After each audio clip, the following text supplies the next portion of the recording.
ये question NTPC में पूछा गया क्वेश्चन है।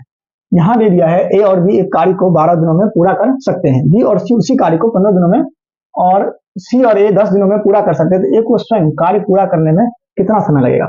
यहाँ दे दिया है ए प्लस का बी मिलकर किसी कार्य को 12 दिनों में, ये इनके क्या है डेज।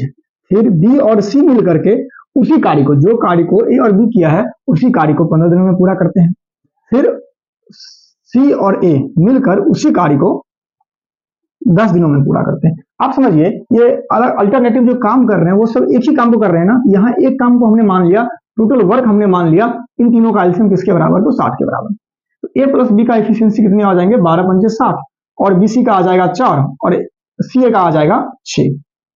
अब आप देखिएगा यहाँ जो व्यक्ति हैं तो 2 ए है, 2 बी है और 2 सी है, 2A 2B और 2C, ये तीनों मिल करके इनका क्षमता किसके बराबर है, 10 5 15 यूनिट के बराबर। तीनों का क्षमता कितना है, 15 यूनिट। इसका अर्थ यह है अगर ये सिर्फ एक ही ए होता, एक ही बी होता और एक ही सी होता तो क्षमता कम हो जाती, क्षमता कितना हो जाता, 15/2 यूनिट। इसका अर्थ यह हुआ अब ए बी सी 15/2 यूनिट काम कर पाएंगे। अगर इसमें से हम लोग बी और सी का क्षमता कम कर लेंगे तो क्षमता किसका आ जाएगा, ए का आ जाएगा। बी और सी का क्षमता कितना है, 4। तो यहाँ अगर सिर्फ ए का क्षमता ज्ञात करना हमें है तो 15/2 माइनस का 4 जो आ जाएगा 7/2, 15 8 यानी कि 7/2 यूनिट आ चुका है।